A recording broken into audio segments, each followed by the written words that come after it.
നീണ്ടൂരിന്ന് കുറുപ്പന്തറയ്ക്ക് കിടക്കുന്ന വഴിയാണ്. ഇവിടെ ഒരു വയലോരം ഷാപ്പൊക്കെ ഉണ്ട്.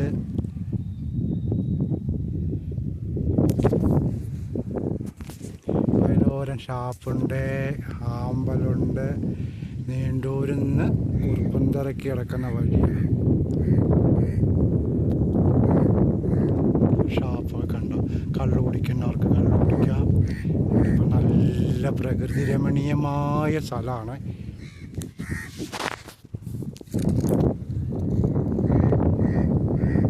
പ്രകൃതി രമണീയമായ ഒരു കാക്ക ഇരിക്കുന്നുണ്ടോ?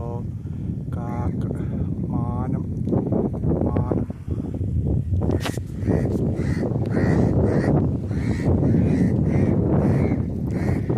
ഇവിടെയൊക്കെ വീടുകളൊക്കെ നല്ല രസമാണ് കാണാനായിട്ട്.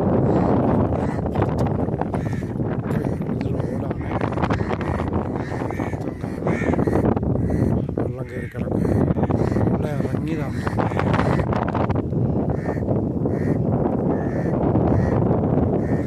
ആമ്പല്, താമര